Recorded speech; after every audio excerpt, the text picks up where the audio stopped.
Quem manda no WhatsApp aqui que está do meu lado. Boa tarde a todos, né? Eu cumprimentei, não sei até que parte pegou minha fala, cumprimentei os alunos, professores, né? E o pessoal que vai falar. O Chicão Terena ainda não chegou, né? Ele é o cacique, mas eu vou fazer uma apresentação breve dos palestrantes e algumas colocações, tá? Hoje nós vamos ter, a primeira fala é do Gileandro. Gileandro Barbosa Pedro, ele é indígena da etnia Kaiowá. Ele é mestre em História pela UFGD, né, Universidade Federal da Grande Dourados, e é doutorando em História também pela mesma universidade, com o título Avareco, Forma de Ser e Viver, como forma de resistência dos Kaiowá no sul do Mato Grosso do Sul. Ele é da cidade de Douradina, Mato Grosso do Sul, e da aldeia Panambi, né, Juliano? Faz um ok, Panambi, que é borboleta, né, em Guarani.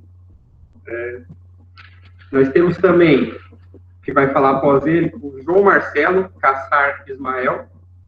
Ele é de Campo Grande, também do Mato Grosso do Sul, e participa aí do projeto Enxameia, né, Abelhas Nativas do Brasil. Ele é um facilitador de ações de educação ambiental. E eu sou o Renato, né, Renato Félix Lanza, né, eu vim de Birigui, campus lá do interior, puxando bastante o R ainda, e agora estou no campus de Caraguá, como técnico em assuntos educacionais no CSP. Tá?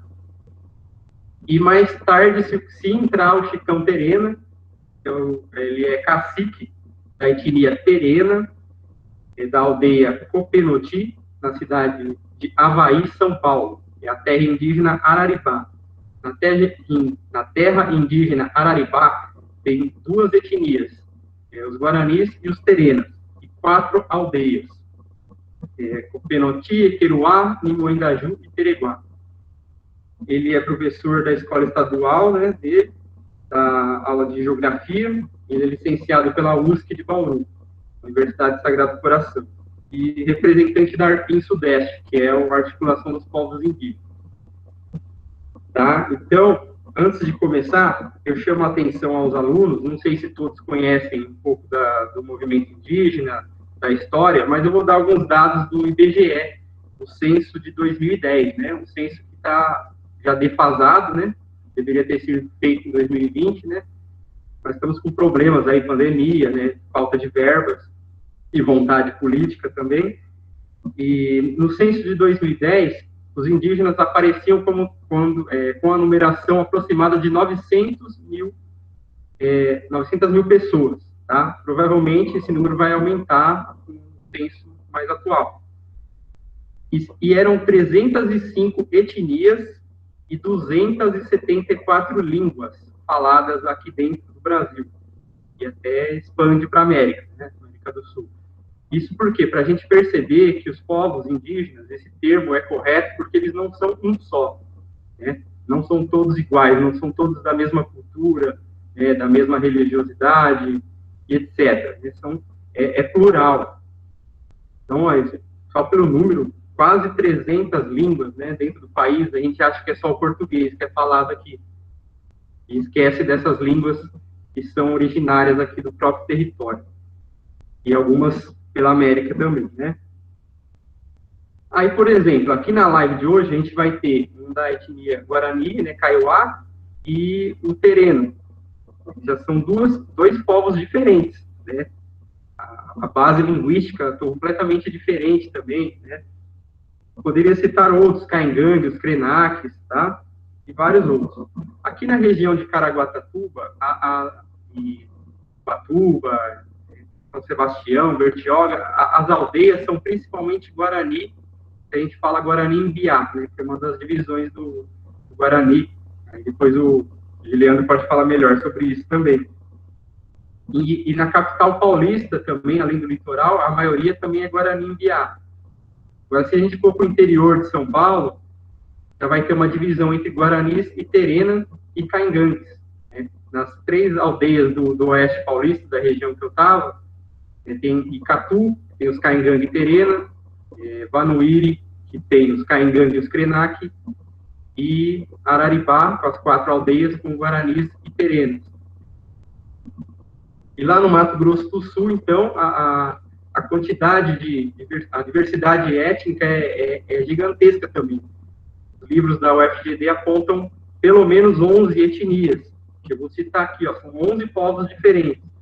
Guarani, Kaiowá, Terena, Quiniquinal, Cadiuel, Opaié, Guató, Aticum, Chamacoco, Camba, o Cambá e Aiorel. A gente vê a diferença. Por que eu citei Mato Grosso do Sul? Porque nós temos aí 2 representantes de lá da região, né? E o Chicão Terena vai ser da região aqui do interior paulista. Então, antes de passar a palavra, é isso. Só quis dar uma geral para a gente entender essa diversidade, tá? E se a gente conseguir no final, a gente vai puxar a pauta da questão da demarcação das terras indígenas e o marco temporal e a PL 490, né, que são instrumentos aí dos governistas para barrar demarcações de terra, né, e dificultar a vida dos indígenas, né, logicamente com interesses, né, do setor agropecuário, etc. E a gente vai tentar chegar a isso depois, porque primeiramente a gente vai para o nosso tema aqui, meio ambiente. Então eu vou passar a palavra para o Gileano. Vai lá, Gileano. Boa tarde a todos. Bom, o Renato já me apresentou. Estou muito honrado de estar participando aqui com vocês. Eu sou Gileandro, sou indígena Kaiowá, da etnia Kaiowá, aqui do Mato Grosso do Sul. Moro em Douradina, na cidade de Douradina, 60 quilômetros de Dourados aqui. Dourados é o segundo município mais populoso aqui de Mato Grosso do Sul, segunda maior cidade. E aí eu fico aqui na região de Dourados aqui, a uns 60 quilômetros aqui. Moro na terra indígena Panambi, Lagoa Rica, né? Panambi, como o Renato já falou, significa borboleta. E eu moro aqui já desde que eu nasci, faz tempo já. Estudei na Universidade Federal da Grande Dourados. Bom, para ser bem sincero, né, a minha formação de graduação foi em matemática, me formei em matemática em primeiro, né? Aí, logo em seguida, eu fiz a pós-graduação em Educação Intercultural e, posteriormente, fiz o mestrado em História, né? Na pós, eu tive contato com as áreas das humanas e onde foi que me interessei por essa área histórica, né? E eu quis ajudar, de alguma forma, na pesquisa do meu povo, né? Então, fiz o mestrado em História, pesquisei sobre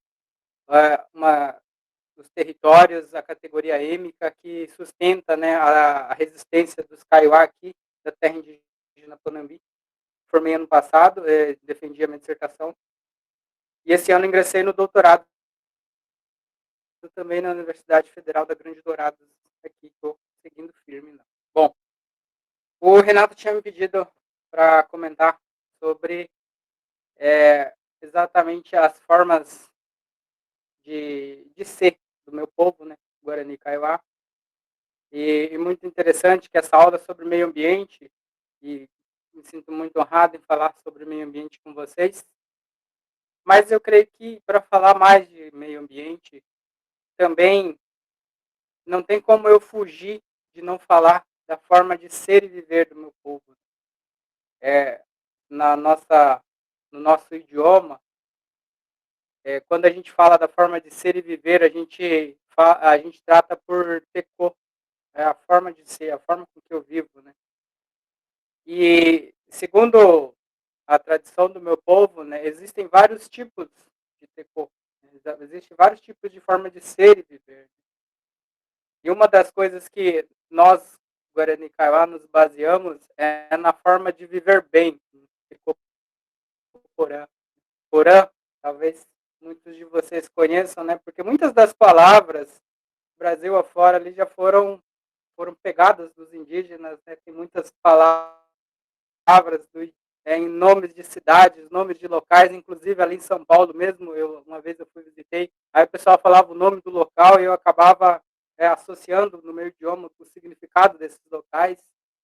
Então, muito esse idioma, né? Inclusive, boa parte dos lugares, dos locais, tem essa característica, né? Então, exatamente, tem e outras palavras também, né? E outras cidades, inclusive, que tem nome indígena, né? Mas, trazendo para o lado mais pesquisador isso, né? Acabou que eu tenho que situar vocês em um ponto que talvez seja um pouquinho complicado. Em primeiro lugar, a palavra para nós, Nhen, ela tem um significado muito, talvez não seja essa palavra certa, mas muito místico, né? Muito poderoso, muito forte para nós Guarani Kaiowá. A palavra é como se fosse a nossa alma, né? Aquilo que sai de dentro da gente, em primeiro lugar. E a palavra está diretamente ligada, está um pouco baixo, deixa eu aumentar aqui então. Bom, eu acho que agora não sei se melhorou um pouco. Mas, voltando, pegando o gancho do que eu estava comentando, né? A palavra, ela é essencial para a gente poder se situar no nosso mundo cosmológico, em primeiro lugar. E uma das bases, uma dos nortes da nossa, que a gente mantém como indígena é o Tecoporã, que é a tentativa de viver bem, né? O Tecoporã, ela ainda é subdividida em vários outros aspectos que alguns pesquisadores aqui do Mato Grosso do Sul se enveredaram a pesquisar isso, né? O Teco de Ojá, Teco Maraneã, enfim, vários tipos de forma de tentar viver bem, né? Em harmonia com todas as coisas, né? E em todas essas pesquisas, basicamente, existiram 3 pilares, né? Que mantêm essa forma de ser e viver de nós como indígenas uma vida plena, né? Para ter não uma vida boa, assim, boa no sentido de que o ideal colonizador que foi implantado para a gente é que viver bem é quem tem dinheiro, é quem tem muita fartura, e esse é o que vive bem, né? Para nós Kaiowá não tem nada a ver com isso, né? Viver bem. Viver bem, ele se baseia em 3 pilares que eu vou explicar cada um de vocês, cada uma delas para vocês. Né? A primeira se trata do território, né? O primeiro pilar, o primeiro é o espaço, né? O Teco. O espaço, ela é muito importante porque é no espaço, nesse espaço é que são desenvolvidas todas toda a forma com que o Guarani e o Kaiowá ela desenvolve a sua vida. Né? É nela que ocorre a mobilidade. Nós, como Guarani e Kaiowá, nós nos movimentamos bastante desde as nossas ancestralidades, né? O pessoal ia daqui lá para o Paraguai e voltava novamente, e ia visitando todos os locais. Eu acho fantástico isso, porque hoje em dia é praticamente impossível fazer isso, mas ainda assim ainda acontece isso, tá? As pessoas se movimentam, existe uma mobilidade muito grande, né?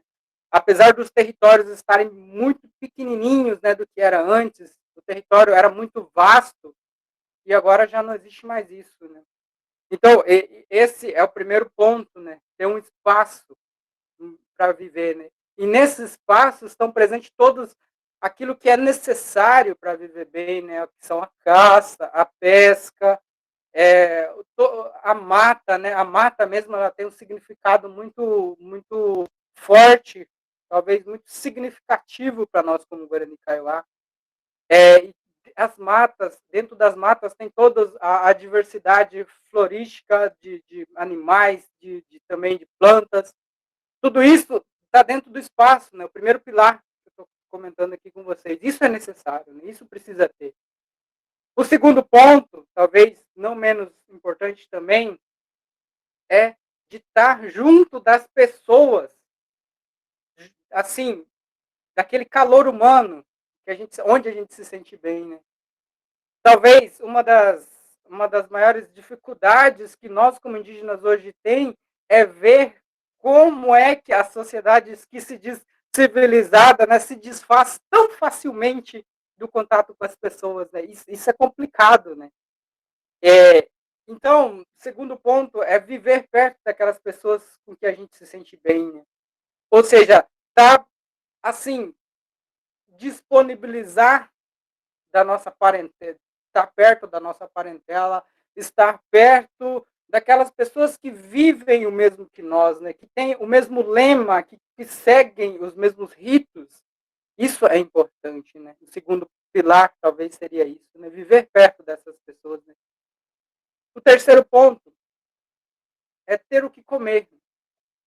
E engraçado é que para a gente ter o que comer, quando eu digo que a gente tem o que comer, é exatamente produzir isso, né? Não no sentido, talvez, que hoje está sendo pregado, né? De que a gente tem que produzir por, assim, para vender, por coisas assim absurdas, né? Que hoje, pelo menos na visão indígena, é complicado a gente entender como o agronegócio funciona, né? Porque se visa o lucro, se visa somente a todo custo produção, produção, produção, e não é isso que nós vemos como produção agroecológica. Né? Para nós, ter o que comer é ter a nossa roça e dentro dessa roça ter a maior diversidade possível de plantas. Tudo que a gente puder ter na nossa roça, a gente gostaria de ter. Né? Se tem uma batata, talvez ter 100 variedades de batata lá, talvez ter 5 variedades de mandioca, talvez ter 8 variedades de cana, talvez ter bastante variedades de bananas, de plantas mesmo. Quanto mais variedade a gente tiver, mais rico é a nossa alimentação. Né? E não é isso que é pregado atualmente na agricultura. Né? A agricultura hoje prega a monocultura. Né? Infelizmente, é o que tem nos assolado. Né? Ao redor das nossas aldeias, das nossas terras indígenas, é o que tem se visto hoje. Né? A produção desenfreada da monocultura, né? Da soja, do milho, que traz muitas problemáticas para nós como indígenas também, porque usa o agrotóxico, infertiliza o solo, né? As pessoas gastam fortunas para novamente estarem produzindo, né, naquelas mesmas terras as mesmas coisas sempre. Né? E não é isso que a gente vê como produção de alimentos para a gente. Né? Para nós, como indígena, a produção de alimentos quanto mais variedade tiver, melhor.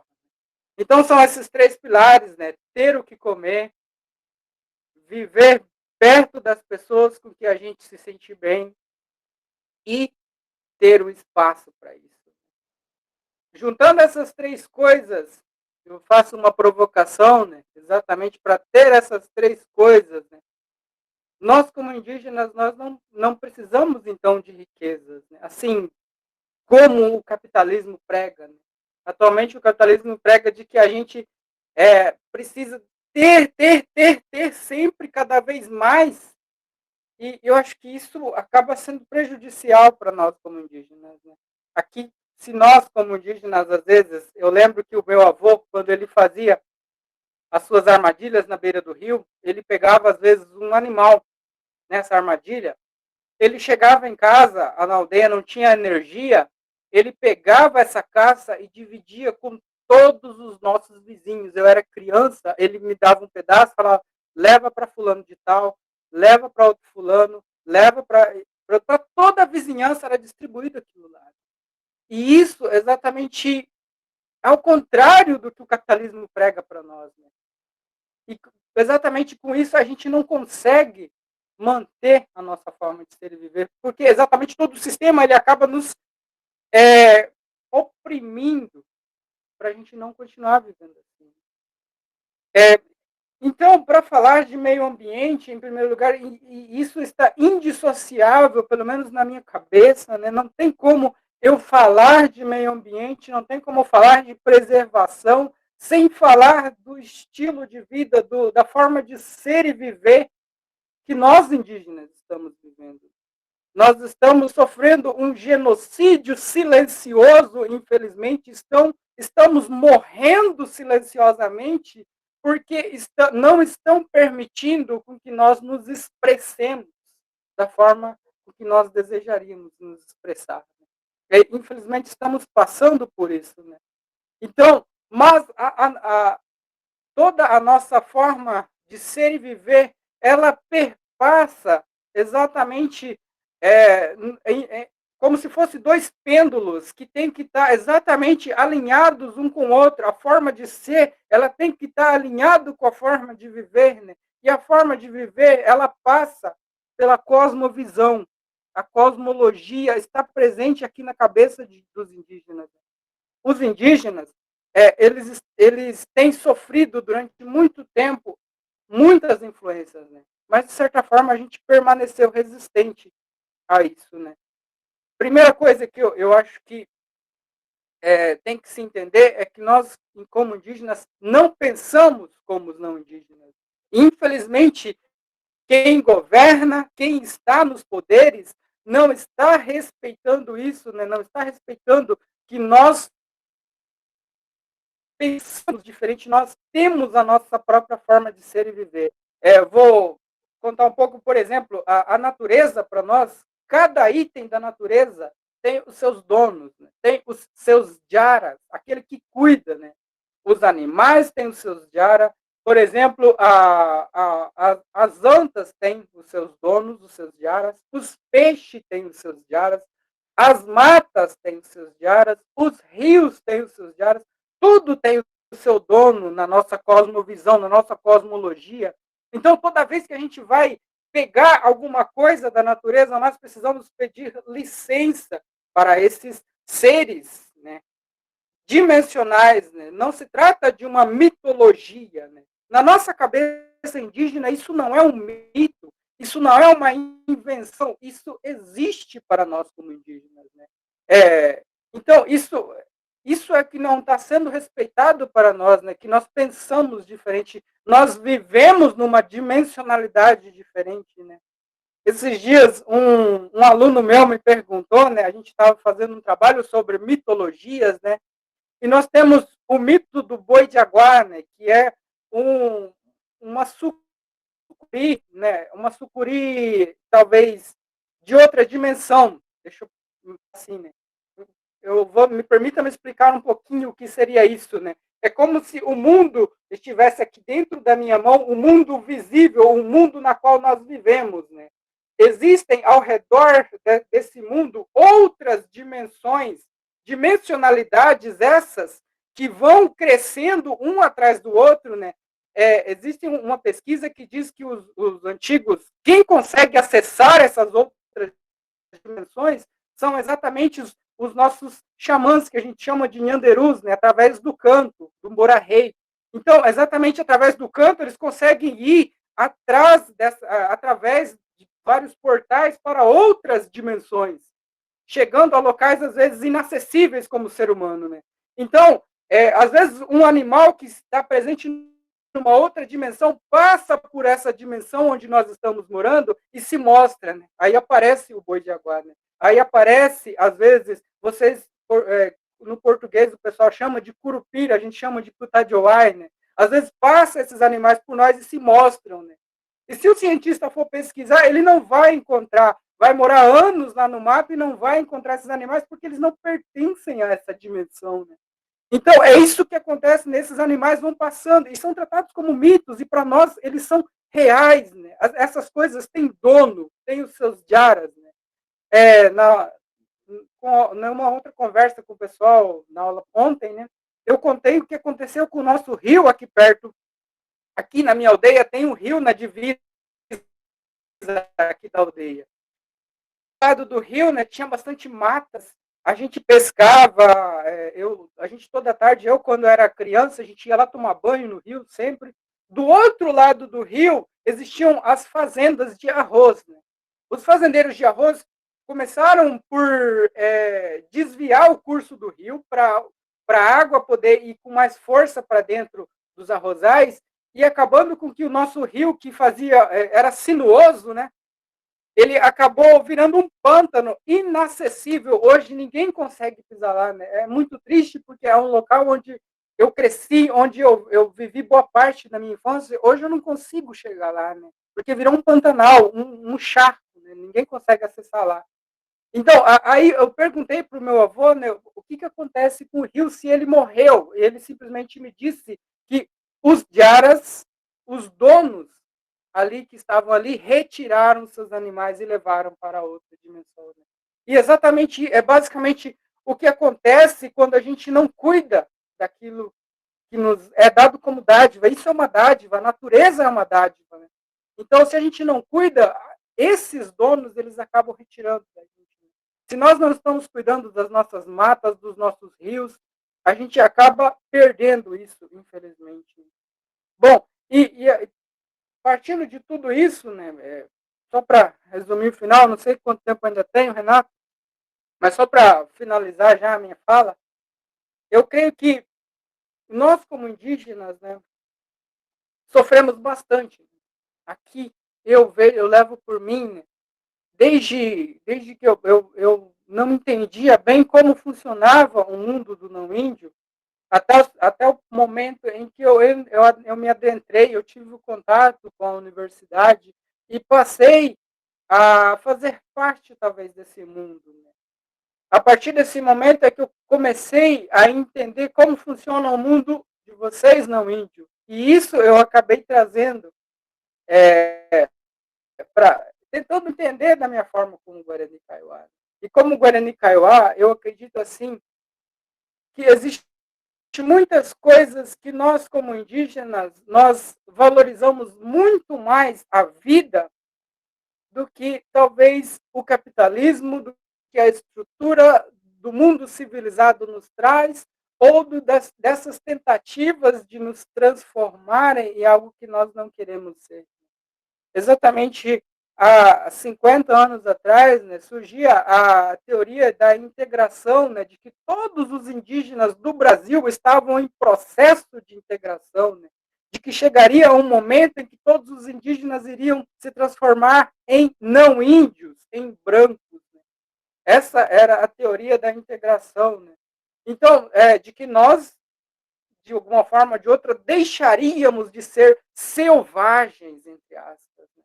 Mas o que ficou provado é que passou 50 anos, nós continuando sendo os mesmos indígenas. Nós estamos continuando resistindo das mesmas formas com que os nossos pais, os nossos avós, os nossos antepassados resistiram.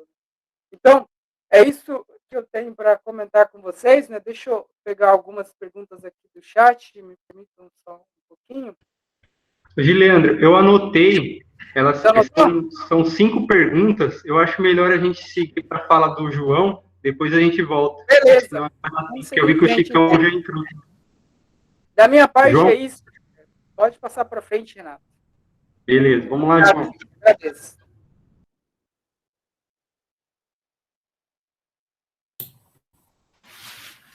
Boa tarde, vocês me ouvem?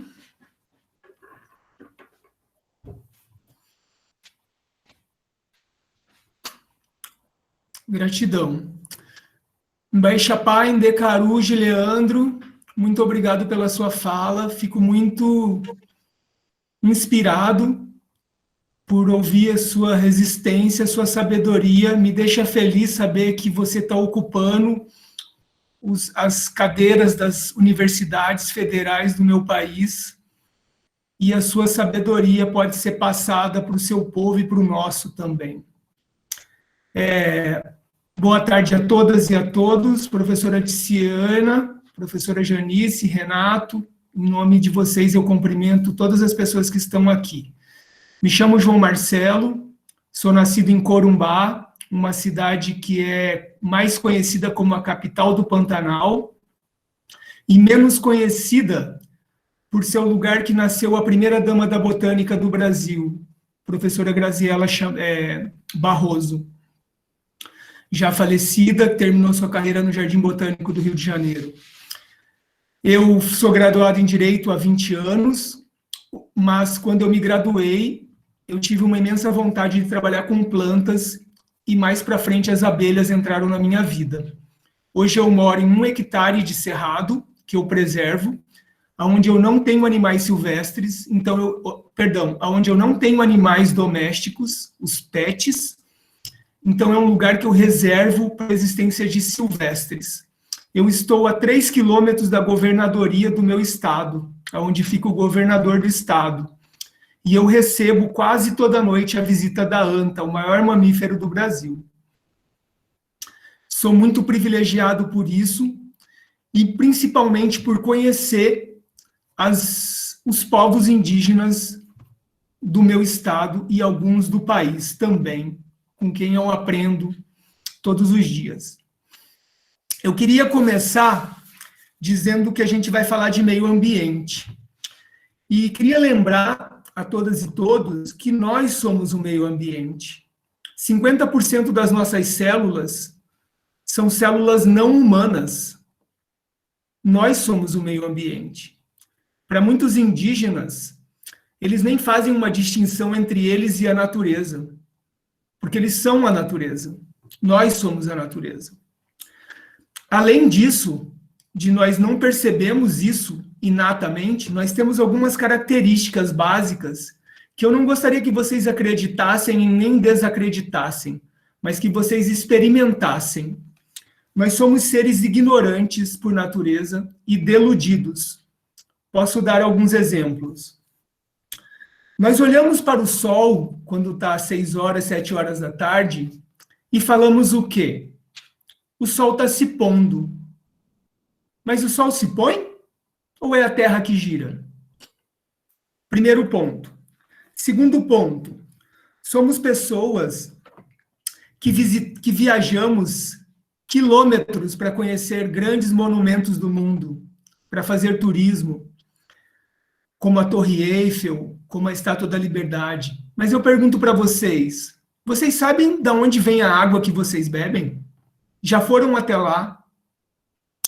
Para um pouquinho para respirar, para dizer que eu conheço Caraguatatuba, já fui veranear algumas vezes aí, e eu tenho poucas lembranças, por ser um ser ignorante, por ter pais ignorantes que não me levaram para conhecer a cultura de Caraguá. O que eu conheço de Caraguá deve ser alguma sorveteria lá do centro e a prainha e a Martim de Sá. Eu acho que é notório para vocês que Caraguatatuba significa lugar de muitos caraguatás, né? E o povo Guarani Kaiowá, por exemplo, ele faz uma corda com caraguatá que é tão forte que poderia segurar um boi. Olha a sabedoria desses povos. Porque eles têm a sabedoria da terra, né? Do contato com os seres. E hoje eu fui convidado para falar de abelhas. E a abelha é um ser tão incrível que até aula de colonização ela dá para a gente. Porque quando a gente pensa em abelha, a gente pensa em mel ou em ferrão. A maioria das pessoas que eu converso e falo abelha, a primeira palavra que vem à cabeça é mel e a segunda é ferrão. Só que das 20 mil espécies de abelhas que a gente já catalogou no mundo, e isso não é coisa fácil, imagina você catalogar uma abelha de 5 milímetros, medir suas asas, suas 6 patas, seu tórax, seu abdômen, sua cabeça. A gente tem 20 mil espécies catalogadas no mundo, sendo que 19.500 são abelhas solitárias, que não produzem mel. E sendo que a gente tem no mundo mais de 400 espécies de abelha que vivem em sociedade e não têm ferrão. E todas as abelhas machos do mundo não têm ferrão. Então, como a gente pode pensar em mel quando a gente pensa em abelha e em ferrão? Incrível, né? Porque somos seres de relação. O que a gente sabe diz mais sobre a gente do que do mundo, do que das coisas. O que eu sei da abelha diz mais de mim do que da abelha. Então eu queria trazer alguns dados para vocês, porque isso vai ser uma tarefa de casa para quem quiser se interessar por esse tema, porque ele é infinito. Eu sou facilitador de uma ação de educação ambiental que se chama Enxameia Abelhas Nativas do Brasil. Nós visitamos e recebemos grupos aqui na minha casa também, e a gente, inclusive, mostra para essas pessoas a menor abelha social que ocorre aqui no Brasil, que é a lambiolhos. Uma abelha que tem 2 milímetros. Ela é menor do que aquela formiguinha que vocês têm na cozinha. E ela visita nossos olhos para pegar lágrimas, água e sais minerais. E talvez a gente nunca ouviu falar dela. Temos outras abelhas mirim sem ferrão que pousam na nossa pele para pegar sais minerais e geralmente a gente mata, achando que é um mosquito.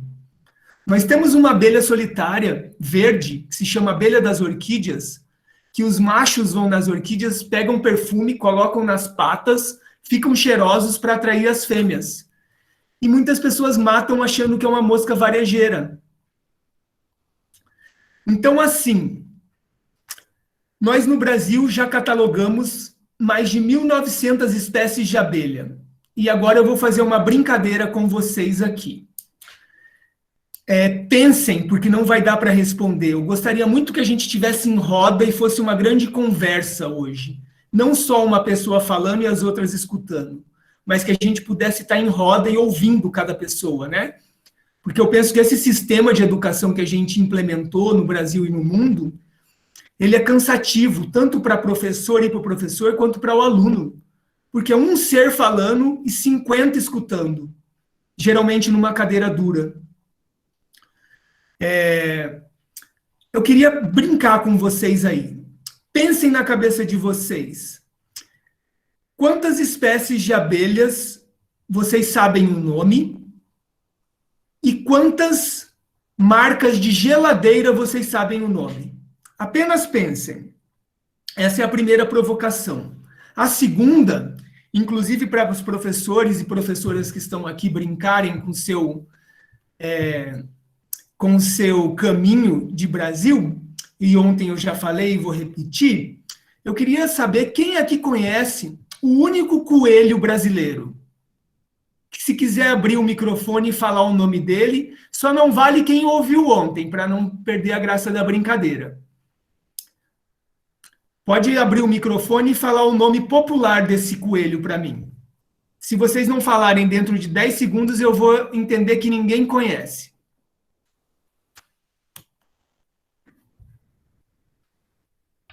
Eu ouvi ontem e esqueci. Beleza. Então eu vou falar o nome dele. Ele é um coelho de hábitos noturno, solitário, muito bonito, com a orelha menor do que aquelas lebres europeias. E o nome dele é Tapiti. E Tapiti significa coelho em Guarani. Se a gente for olhar para nosso entorno, imagine se agora eu tivesse a capacidade de pegar todas as pessoas que estão aqui e a gente dar um voo em cima de Caraguá. Será que alguém saberia me dizer de onde veio a mangueira, que dá manga, a acerola, a banana, a batata? Será que vocês têm noção que o homem e a mulher modificaram o mundo inteiro? Que boi, cavalo, cachorro e gato não são desse continente?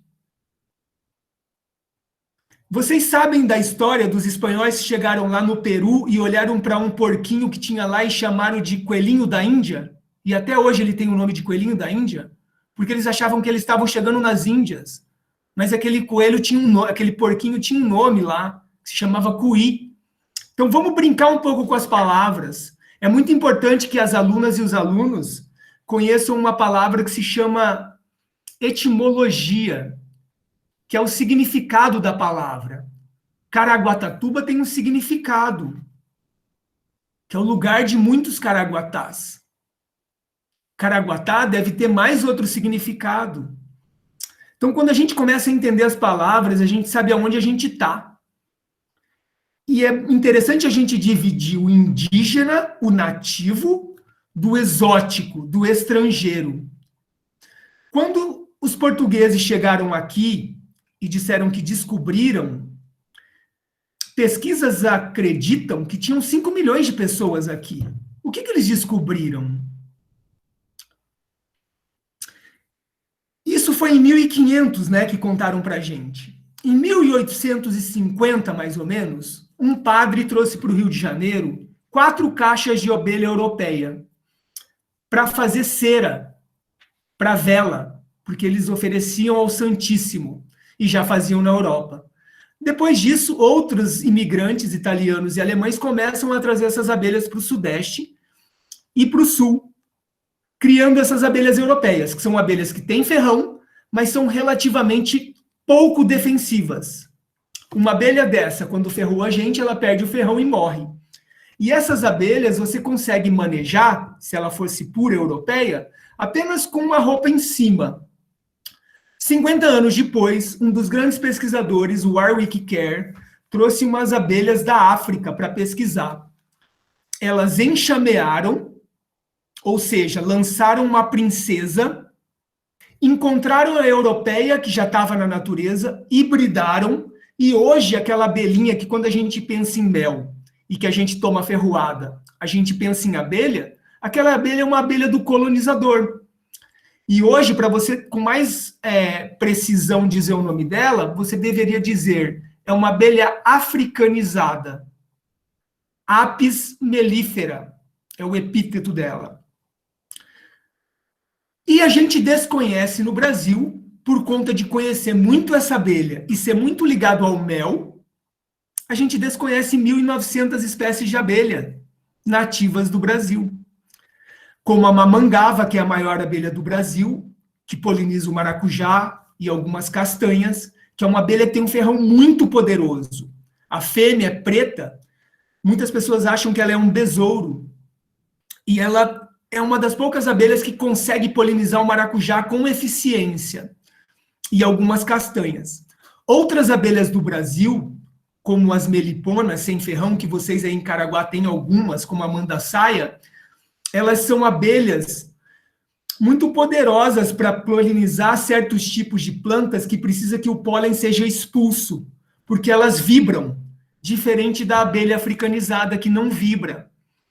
Então a abelha, ela tem uma relação estrita com as flores. E quando a gente diz que elas produzem pólen, mel, geleia real, própolis, a gente poderia dizer que isso são subprodutos. Porque um grande produto da abelha é a polinização, que graças a ela, os vegetais são resilientes. A maior parte das plantas do mundo necessita de um polinizador, de uma vida biótica, de uma polinização biótica para existir. Rapidamente, acredita-se que há 100 milhões de anos atrás, não existiam abelhas, existiam só as vespas. E elas se alimentavam de outros insetos e aracnídeos, como aranha. Pegavam aquele bichinho e levavam para sua larva comer. Quando apareceu as primeiras flores, as plantas com flores, essas vespas, que é um nome europeu, que a gente chama marimbondo, porque a gente tem a influência dos povos afros aqui, né? Elas começam a se adaptar à coleta do pólen e do néctar, elas começam a se evoluir para as abelhas. E hoje, a gente tem 20 mil espécies de abelhas. No Brasil, muitas delas são mais conhecidas com nomes guaranis. Eu vou dar o exemplo, só aqui em homenagem ao Chicão e do Gileandro, da abelha social sem ferrão do Brasil, talvez a mais conhecida, porque é a que aparece desde o norte até o sul, que é a jataí, ou jati, ou iati, que na Bolívia é conhecida como senhorita, na Venezuela como angelita, para os terenas ela é chuli-chuli, e para os guarani ela é iati, que virou a nossa jataí. É a abelha com mel considerado mais medicinal. Muitas tradições misturavam esse mel com água e passavam nos olhos para retardar a catarata. São méis que a gente não tomaria como a gente toma com granola, açaí, de uma africanizada. Seriam méis mais medicinais. As abelhas nativas, ela tem uma característica de não fazer favo. Só um segundo que eu vou desligar o telefone aqui. Só um segundo.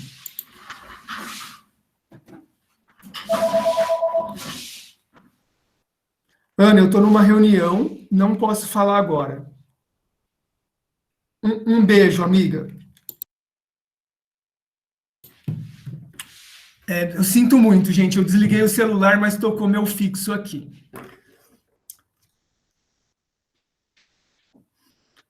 A diferença básica da estrutura de uma abelha social brasileira e sem ferrão de outros lugares é que diferente das apis, ela que a africanizada faz um favo, os potes de mel dessas abelhas são como potes mesmo, e elas usam o própolis misturado com a cera.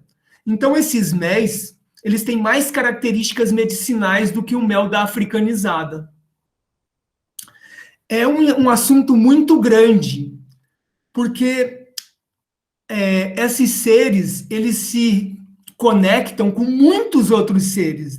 O meio ambiente, ela é a interação de todos os seres, desde os microscópicos até os maiores. E a abelha faz um elo entre o mundo vegetal e animal muito poderoso, que ela faz a transformação do mundo vegetal, a reprodução desse mundo, que vai oferecer alimento para os animais. Se a gente pegar as abelhas no mundo, elas polinizam sozinha mais do que todos os grupos de outros animais. Vamos lembrar quais são os outros polinizadores, rapidamente? Marimbondos ou vespas, borboletas e mariposas, besouros, morcego, que a gente geralmente esquece, né? Quando a gente dorme, o morcego está em atividade. É um ser incrível. E eu, por exemplo, quando eu era menor, hoje ainda eu tenho um pouco de receio deles, mas é um ser incrível, né? Se a gente pensar que ele voa daquela forma espetacular e nem enxerga, a gente vai começar a entender os seres no mundo deles, né? E também pequenos pássaros podem polinizar. Lembrando, polinização é a retirada de um pólen de uma estrutura de uma flor masculina para a estrutura de uma flor feminina. Daí vai nascer um fruto. Eu vou dar só um exemplo no mundo para vocês, que eu já vi uma perguntinha ali sobre a extinção das abelhas, mas depois eu respondo com mais calma. Surgiu um termo sobre o desaparecimento da abelha nos Estados Unidos, principalmente, que eles usam para as abelhas europeias, lá eles não gostam que a africana chegue, eles matam a africanizada lá, eles trabalham só com a europeia. Alguém aqui já comeu amêndoa? Amêndoa é um fruto, é uma castanha que depende 100% da abelha. Se acabar a abelha, acaba a amêndoa no outro dia. Só para finalizar, para também cuidar do tempo de vocês, hoje a gente enfrenta um grande problema. Como a professora Janice já disse, das nossas políticas, da nossa visão de mundo, como Gileandro, com a sua fala que me dói muito, do que o homem branco está fazendo com os seres humanos e não humanos, a gente está fazendo com os seres também. Vejam, a gente, antes de conhecer os seres, a gente já está matando. Antes de conhecer uma abelha, a gente já está matando. Antes de a gente conhecer um povo indígena, a gente já está dizimando. Então, a minha mensagem para as alunas e para os alunos, para as professoras e professores daqui, é que estejam atentas e atentos ao que vocês conhecem. Porque o que a gente conhece vai determinar o que a gente faz, e o que a gente faz vai determinar o que a gente é. Quando a gente quer ser feliz, seria muito mais interessante a gente querer os outros felizes também. Porque eu deixo de ter uma chance de ser feliz, querendo que todos os seres humanos do planeta sejam felizes, minha chance já vai para 7 bilhões. Se eu pensar nos outros seres, elas já vão para trilhões. Eu faço votos para que vocês ampliem suas visões para cuidar dos seres. Eu vou deixar só uma mensagem aqui, provocativa, porque eu já falei algumas coisas do mundo indígena para vocês, tanto do mundo humano como dos seres, que eram mais conhecidos pelos povos tradicionais, como as abelhas, o tapiti. Eu queria perguntar se alguém aqui já ouviu falar num homem que veio de fora do Brasil com os colonizadores, se chama Fritz Miller. Se alguém souber, pode abrir o microfone e me falar.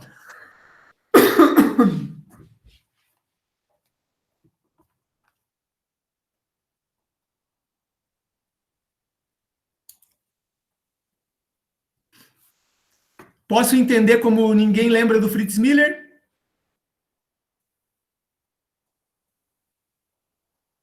Eu vou aceitar esse silêncio como sim. Fritz Miller, minha gente, olha, pasmem como nós somos seres ignorantes no Brasil e no mundo.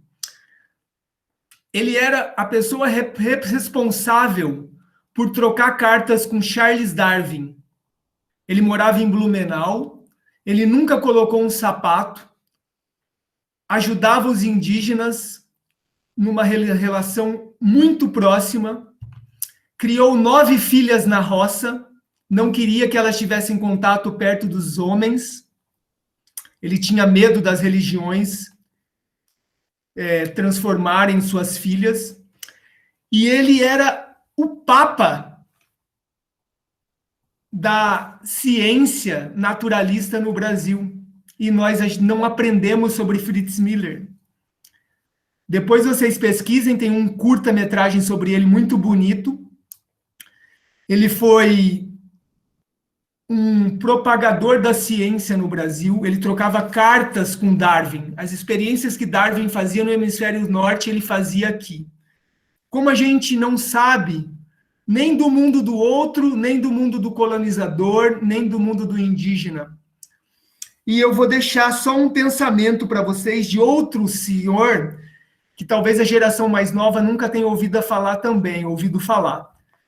Que talvez foi o nosso... Não, ele não foi o primeiro, mas ele foi um dos primeiros secretários do meio ambiente do Brasil. Alguém se lembra do José Lutzenberg, já falecido? Ele fez uma reflexão que me impacta muito, que eu vou deixar de pensamento para todas e todos que estão aqui hoje. Quando uma pessoa era rica, entre aspas, porque riqueza tem vários tipos de riqueza, a gente vai falar de riqueza material, há 200 anos atrás, o que uma pessoa precisava para ser rica há 200, 300 anos atrás? Ouro, gado, terra. Isso, Lohane, terra, muito bem. Vamos pensar comigo, Lohane. Chegava um momento que essas pessoas, elas tinham um limite para essa riqueza, porque elas tinham tanta terra, tanto gado, tanto ouro, que elas não davam conta mais de ter. Elas eram roubadas, furtadas, seus próprios parentes não davam conta de cuidar, então existia um limite. Vamos refletir. Elas tiravam coisa da terra, mas aquilo ainda estava ali, tinha um limite. Hoje, como uma pessoa vai ser rica? Ela tira uma coisa física da terra, ela planta soja e destrói a natureza, contamina o lençol freático, mata as pessoas de câncer e os animais, dizima as abelhas e os polinizadores, e ela transforma isso em números. E números são infinitos. Se todo mundo que está aqui tirar todo o dinheiro que tem no banco, não existe papel para imprimir dinheiro. Nós estamos cavando um buraco seco no mundo. Estejam atentos. Estejam atentas. Cuidem do mundo. Muito obrigado. Obrigado, João, pela fala. O Chicão tá na sala já? Estou vendo a fotinho ali. Se tiver, Chicão, já pode aí. Olá, professor. Estão me ouvindo? Estamos. Sim. Eu queria cumprimentar aí o Renato, né? Renato, a professora Ticiane e o amigo Giliandro, né? Caiuá, do povo Caiuá, e o professor João Marcelo, que antecedeu a minha fala anteriormente. E eu trouxe aqui, eu estou dentro da terra indígena, queria me apresentar, primeiramente, né? Eu sou cacique Chicão Terena, sou do povo Terena, aqui da terra indígena, da aldeia Copenoti, da terra indígena de Araribá, situado aqui no município de Avaí, a 40 quilômetros de Bauru, aqui aqui na terra indígena Araribá. E nessa tarde maravilhosa, né, eu queria fazer uma surpresa aí para a sala, né, já que nós estamos aí com o grupo do ensino médio, né, ensino médio, e eu queria fazer um pouco, dar uma apresentação aqui, assim me permitir, professor Renato, professora Ticiane, posso? Fica à vontade, Chicão. Tá. Eu trouxe aqui um índio aqui também, uma liderança, o Eliandro, né, que está aqui do meu lado, juntamente com um curumizinho aqui, Terena, né, tá? Que é aluno nosso aqui da aldeia, né, fazer uma surpresa aí para a sala, com muito carinho. A gente vai, então, iniciar a nossa palestra, meus amigos e minhas amigas, com um cântico sagrado do povo Terena, tá bom?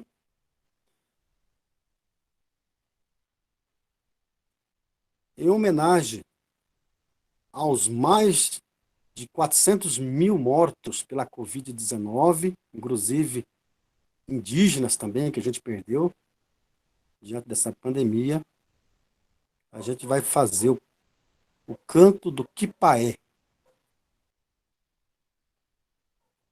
Ho!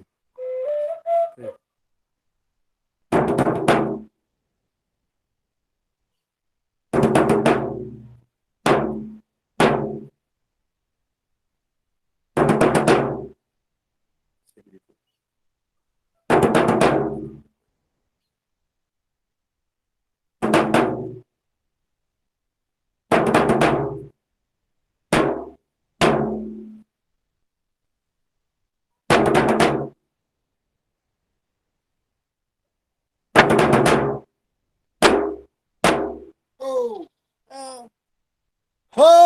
Ho!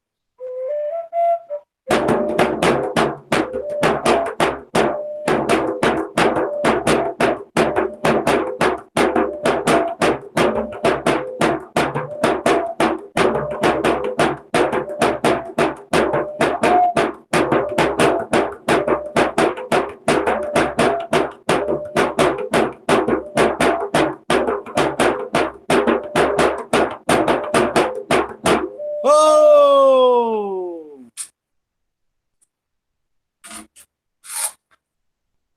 Então eu queria essa simples homenagem, tá? Que é a dança do Quipaé, que é a dança do Quipaé, a dança do bate-pau do povo Terena, né? Daqui da Copenoti, da terra indígena Araribá. Através dessa música, eu queria falar com vocês. Eu fiquei pensando, o que o cacique vai falar nessa tarde, né? Falar do meio ambiente. Eu poderia falar muita coisa sobre o meio ambiente, né? Mas eu queria falar resumidamente que o meio ambiente, meus queridos alunos, é um pouco disso que você pode assistir. O meio ambiente é nós, indígenas, é nossas crianças, é a nossa música, a nossa dança,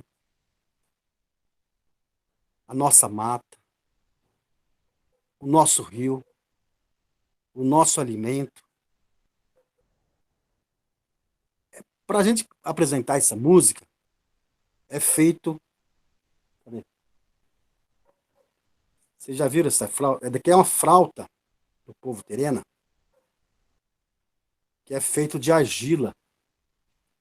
E esse material, argila, é tirado do meio ambiente da nossa aldeia para fazer a flauta de barro.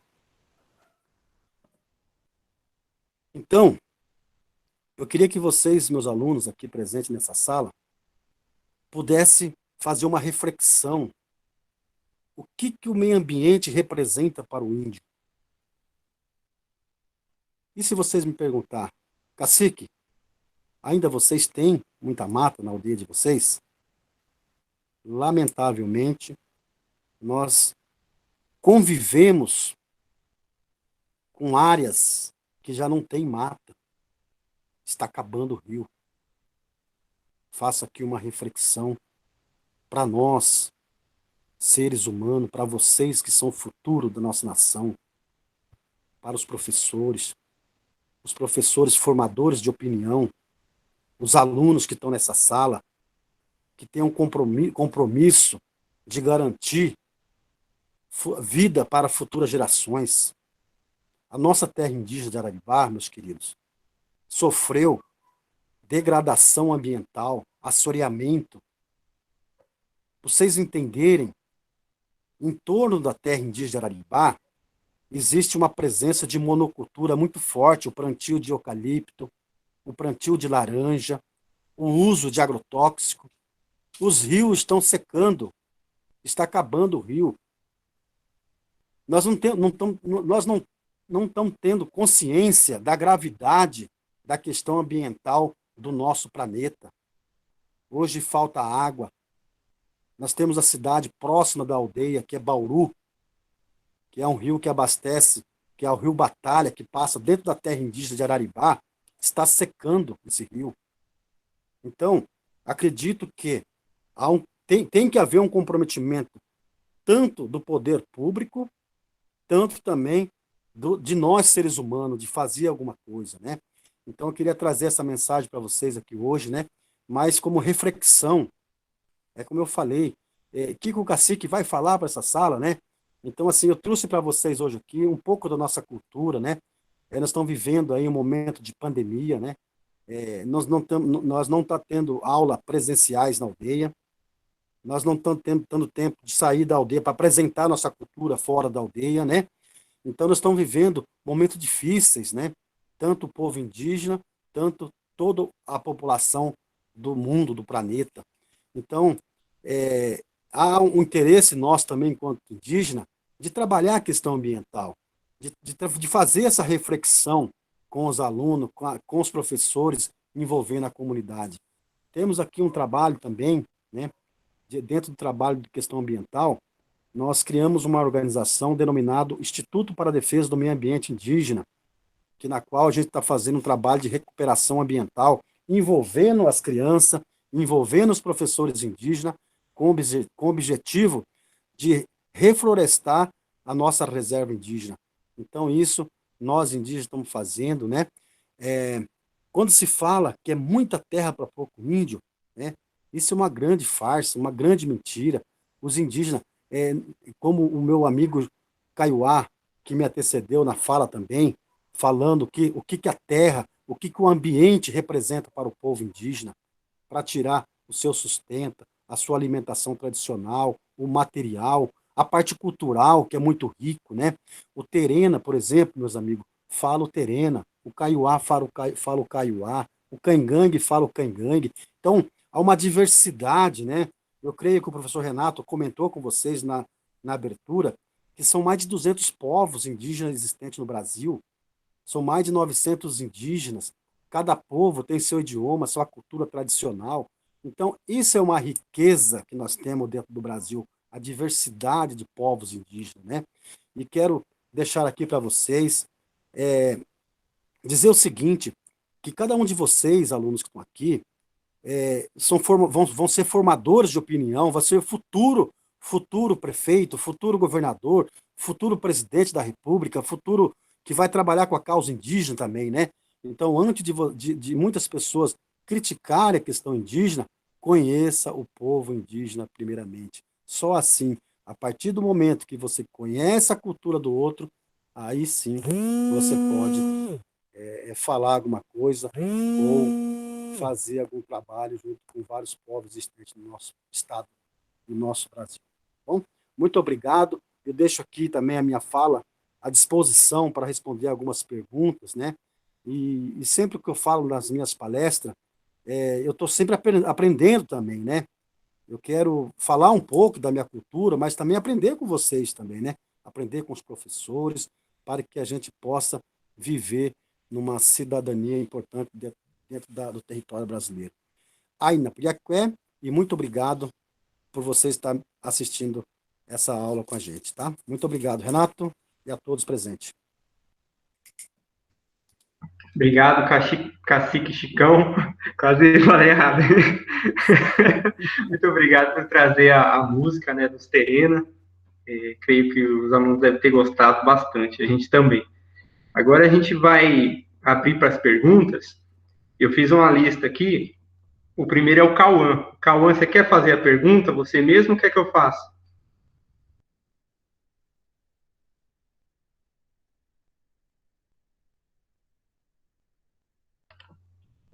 Então eu vou fazer. O Cauã não está aí, né?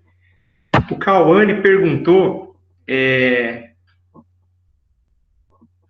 Deixa eu voltar aqui, porque tem vários... Eu confundi Cauê com Cauã lá no começo. Deixa eu voltar aqui a primeira pergunta dele. É mais fácil ele fazer. Os povos indígenas ajudam a preservar a natureza? Como? Chicão, o Gileano, Opa, não, assim, João. não, com certeza, acho que assim, uma resposta bem simples e objetiva ajuda, com certeza. Só o fato, só o fato do que o Giliando colocou, né? Que nós, indígenas, tiramos da terra somente o sustento, né? Esse processo de produzir em grandes escalas para visar lucro é somente os grandes latifundiários, né? Então os indígenas tira da terra somente o necessário para a subsistência, tá certo? Então, o carinho, o respeito que as crianças, né, a criança tem, né, com os animais, tem ou não tem? Os animais, para os indígenas, meus queridos, são sagrados, né? Se ele for pegar um peixe, ele vai pegar um peixe para comer. Ele vai pegar um tatu para comer. Ele não vai pegar os animais para vender ou para comercializar. Então, eu acredito que isso, né? Isso é você cuidar do meio ambiente. Isso é você ajudar a questão ambiental, tá certo? E outras questões que a gente vai observando em cada povo, né? Tanto o povo guarani, o respeito que o povo guarani tem com a natureza, de tirar o material do artesanato para fazer as rezas, para fazer as danças, o material é utilizado apenas o necessário, tá certo? Quer complementar alguém? Renato, eu marquei aqui algumas perguntas aqui, que foi dirigido para mim, né? E acho que eu vou responder tudo de uma vez, elas já, a respeito de como os povos ajudam a preservar a natureza, ou como é a relação dos povos indígenas com o meio ambiente, acho que também saiu ao mesmo tempo, né? Primeiro é que os povos indígenas, né, mantêm um relacionamento, assim, de muita de entrelaçamento com a natureza. Não tem como a gente se desfazer da natureza se ela faz parte da gente. Eu comentei na minha fala, né, que nós temos as nossas dimensionalidades, né, na nossa cosmologia, na nossa cosmovisão, e isso é indissolúvel, não tem como eu tirar ela de uma da outra, né? A minha forma de viver, a forma de vida, o avarecô do Kaiowá e do Guarani, ela está pautada na natureza e no meio ambiente, né? Não tem como eu viver sem esse meio ambiente, não tem como eu viver sem esse meio, não há como eu me desfazer disso, né? Aí já entra uma outra pergunta aqui que também me fizeram, né, a respeito da tecnologia, né? O que eu acho da tecnologia? Houve muita discussão há uns tempos atrás de que, acho que isso é o que é plantado até na sociedade, né? De que hoje o índio já usa celular, já não é mais indígena, já usa computador, já não é mais indígena, né? Já fala português, já não é mais indígena, né? Eu falo português, eu falo o Kaiowá, eu falo também o dialeto guarani, né? E também eu entendo algumas coisas do terreno também, porque eu tenho bastante amigos, né?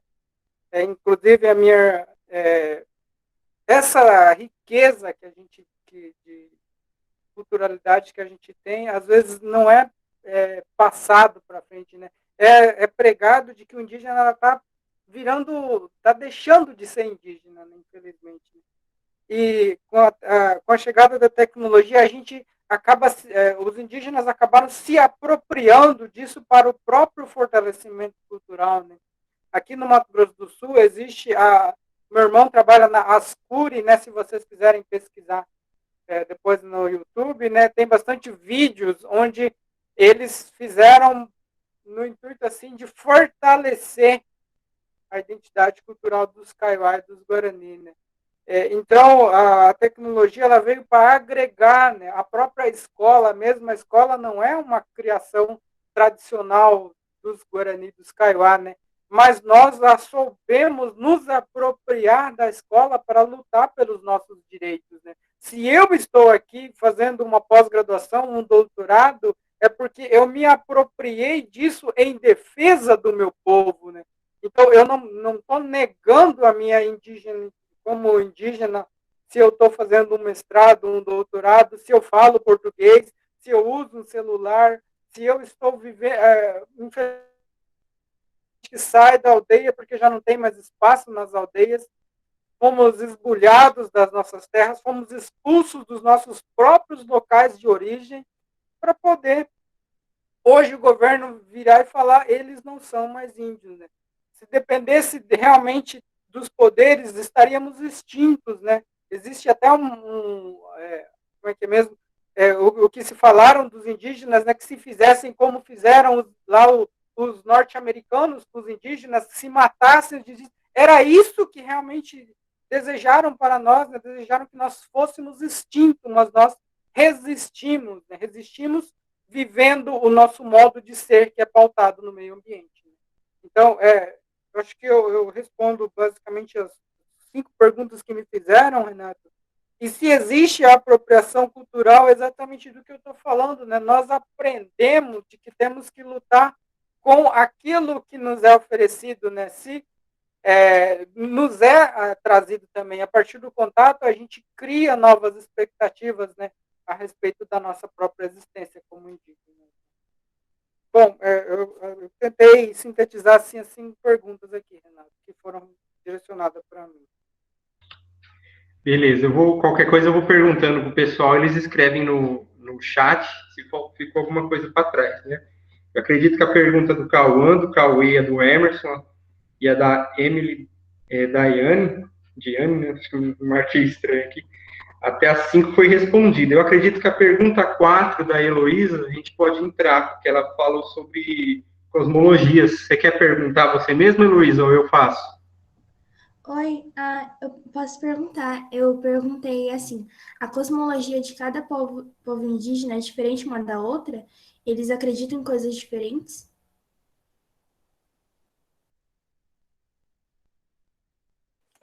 Muito Giliard, boa essa pode falar. intervenção, sim. Sim, exatamente. A cosmologia de cada povo é diferente. Ela não elas não são idênticas, podem ter ser idênticas, né? A cosmologia Guarani Kaiowá é diferente do da Terena, que vai ser diferente dos Yanomami, vai ser diferente, por exemplo, ali do pessoal que é os Caingangue, que moram ali, do pessoal do sul tem os Xetá, os Krenak, cada um tem a sua forma de crer, né? A cosmologia de cada um, ela é específica mesmo, né? E diferenciada uma da outra, né? Pode ser que algumas convergem uma com a outra, são parecidas em alguns pontos, mas em outras talvez elas não são tão parecidas assim. Não sei se o Chicão quer complementar.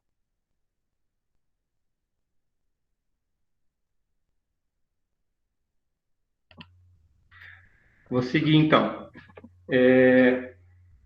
A Vitória fez uma pergunta aqui sobre a língua indígena. Quer fazer, Vitória?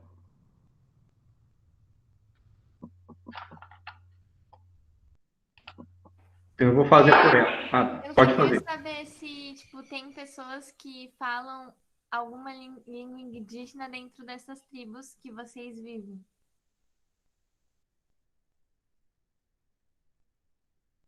Nós falamos todos aqui ainda. Aqui na minha aldeia, todos são falantes. Todos nós falamos português. Quer dizer, os mais idosos ainda talvez tenham mais dificuldade de falar o português. Mas todos nós tivemos que nos adaptar. Isso foi uma exigência, né, para a gente continuar sobrevivendo. Mas todos da minha aldeia são falantes. Então, aqui, falar um pouquinho sobre o idioma terena, só para vocês pensarem, vocês que são alunos do ensino médio, você imagina, nós temos, na terra indígena de Araribá, pensa bem, nós temos mais ou menos 500 índios terena. Nós temos duas aldeias, a aldeia Copinoti e a aldeia Equeruá, que são terena. 500 índios. E nós temos índios terena na terra indígena Icatu e na terra indígena Vanuíri. Ao todo, a população terena no estado de São Paulo não chega a 1.000 índios. Agora vocês imaginam comigo, com o cacique Chicão terena. Quantos milhões de habitantes tem no estado de São Paulo? Quantas cidades tem em torno da terra indígena? Quais são os meios de comunicações que chegou nas aldeias? Televisão, rádio, celular, o avanço da tecnologia. Vocês não podem compreender comigo, cacique Chicão terena, que é difícil nós manter a nossa cultura? É muito difícil. Mas mesmo assim, ao longo dos 520 anos de invasão do Brasil, a 40 quilômetros de Bauru, Bauru é uma cidade de 400 mil habitantes, nós temos indígenas que só falam só o terena, inclusive não falam português. Muitas das vezes, quando esse índio, esse parente nosso vai para o hospital, tem que ir alguém da saúde, que é um agente de saúde, ou um técnico de enfermagem indígena, ele tem que ir junto no hospital para interpretar o que ele fala. Então você vê que, mesmo diante de toda a pressão, né, externa, ainda nós resistimos ao longo dos 500 e poucos anos de invasão. E vamos resistir mais. Porque o Darcy Ribeiro, no seu livro, ele dizia que em 50 anos não existiria índio no Brasil mais. Mas hoje tem muitos indígenas ainda. Estamos fortes e vamos resistir muita luta ainda, né, meu parente Kaiowá?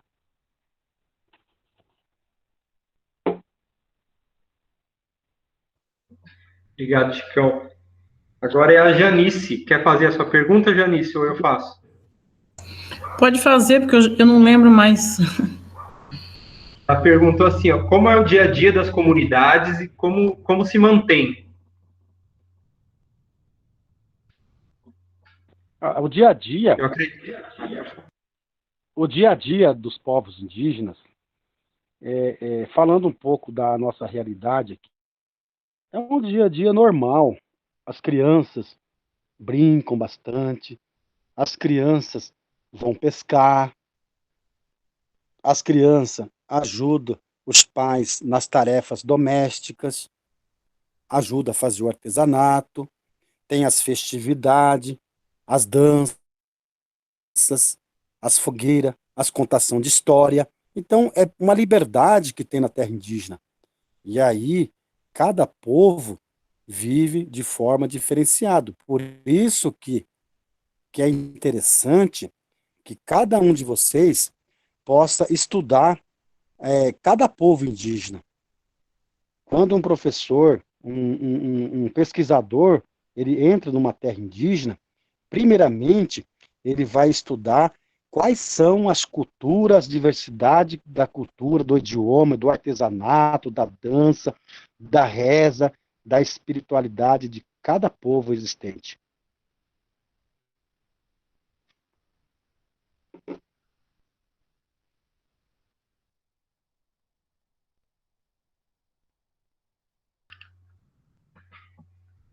Terminou, né, Chicão? Sim, Renato.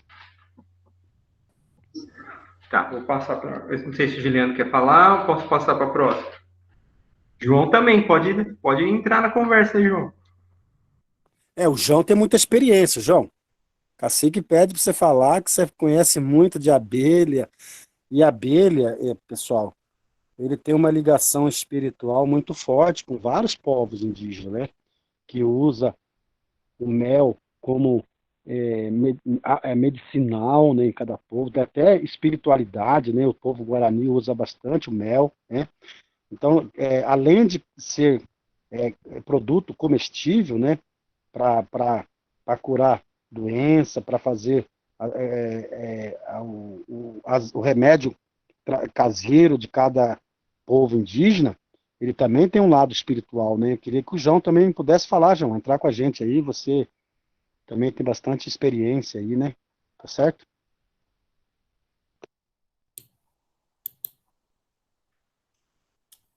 Agradeço, Cacique Chicão.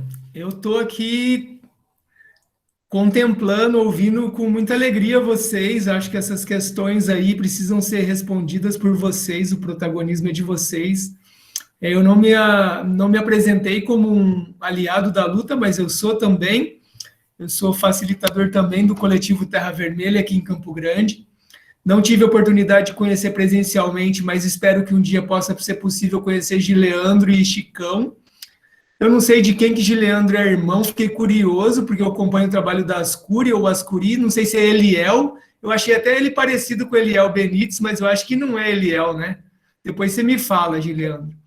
E queria te agradecer. Gileard? Ele é que filma. Que legal. Tá aí, já respondendo, né? Aquela pergunta primeiro, que é se vocês estão ligados na tecnologia. Super estão, e ainda bem que estão. Ontem eu disse que aonde os indígenas colocam a mão, sai uma coisa excelente, um trabalho excelente. Eu não estou respondendo as perguntas direcionadas a vocês, porque nessa hora eu acho que o protagonismo é de vocês. Mas se fosse para fazer uma partilha de assuntos, né? Eu posso dizer o que eu já presenciei. Se você vê uma foto de uma terra indígena e de uma área que o branco cuida, você já vai ter sua pergunta contemplada. Vou dar só um exemplo, o Parque do Xingu, que foi um parque que eles conseguiram demarcar nos idos de 50, mesmo tirando algumas etnias de suas localidades, colocaram nesse parque. É só vocês olharem fotos aéreas do Mato Grosso, né? Eu e Gileandro estamos no Mato Grosso do Sul. Mas olhem fotos do Parque do Xingu. Na volta, tá tudo vermelho de terra batida, de soja. Só o parque de pé. Só um exemplo de como eles que cuidam da natureza muito mais do que o branco, pelo modo de vida deles, né? Sobre essa pergunta que o Chicão fez das abelhas, os povos tradicionais manejam abelhas há muito tempo atrás. Os mais famosos eram os maias, lá na América Central. Os Kayapó têm uma tradição de cuidar dessas abelhas também. Os guaranis têm um ritual que usa cera dessas abelhas para fazer velas, para alguns rituais. Eu acho que mais os biá, né?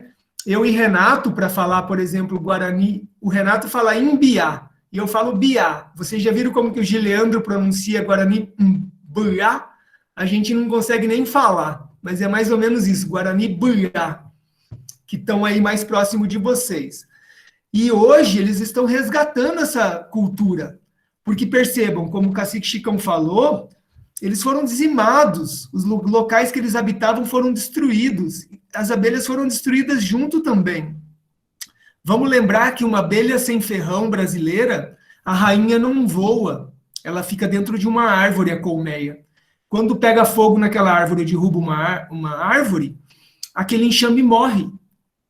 Diferente da africanizada que sai voando todo mundo, até a rainha voa. As abelhas nativas não. Então, olha só, esses incêndios, o desmatamento, o veneno, está dizimando essas abelhas.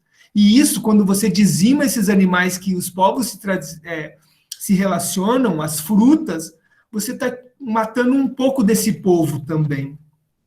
Então, está tudo interligado, né? está tudo em relação.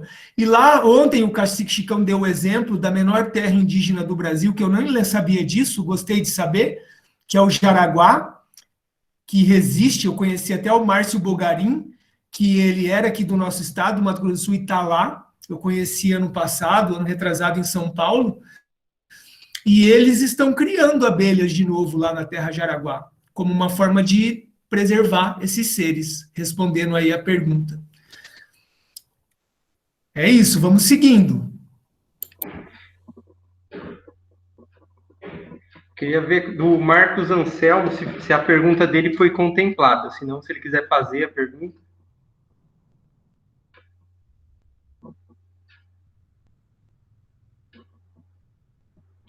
Perguntou sobre, no assunto meio ambiente, o que vocês acham das reservas indígenas existentes no Brasil. Não entendi se ele quis dizer por tamanho ou se é preservação. Se vocês quiserem comentar. Eu acho que até o João falou, né? A questão do Xingu, né? Onde tem a mão indígena, ela se preserva.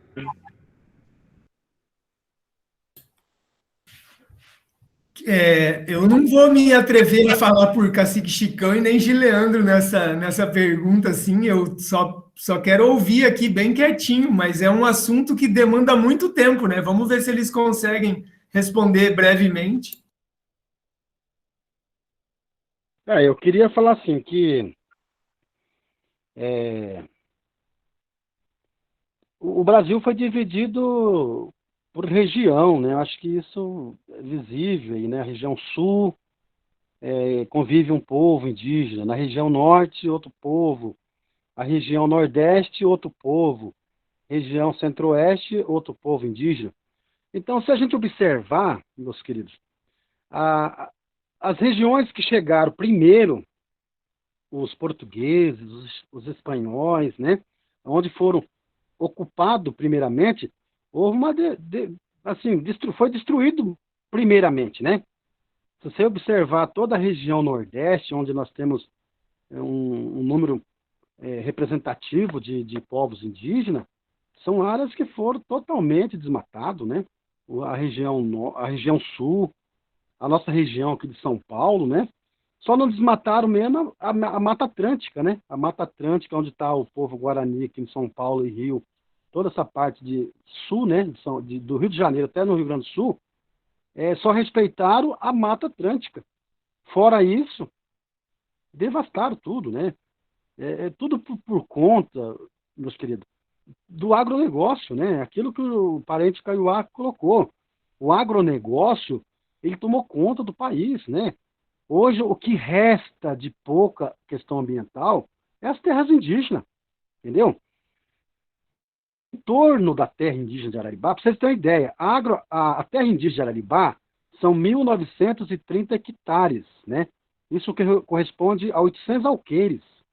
Nós somos em 800 índios, né? Terena, que eu falei que tem a média de 600 índios, e 300 tupi-guarani. E em torno da terra indígena é só plantio de eucalipto, laranja, cana-de-açúcar, uso de agrotóxicos, veneno, sabe?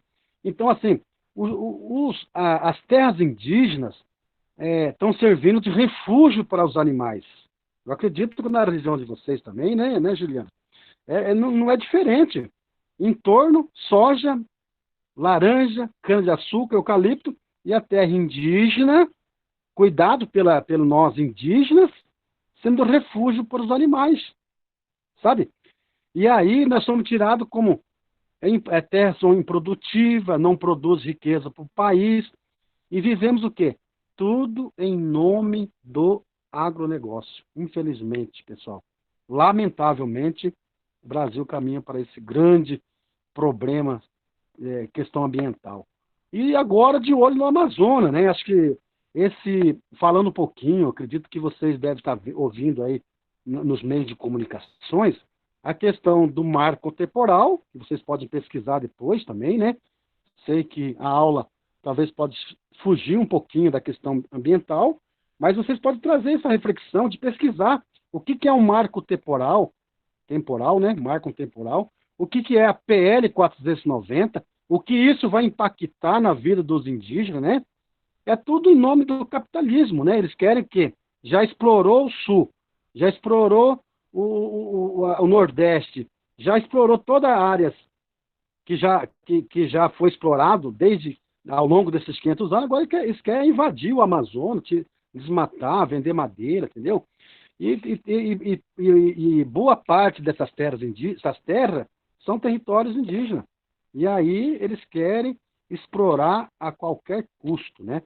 Mas vamos resistir, nós vamos ter um acampamento Terra Livre agora, de 22 a 28 de agosto, e faremos uma grande manifestação em Brasília para a fim de garantir a continuidade do ambiente indígena e o ambiente de toda a nação brasileira. É a nossa luta. Não sei se eu respondi.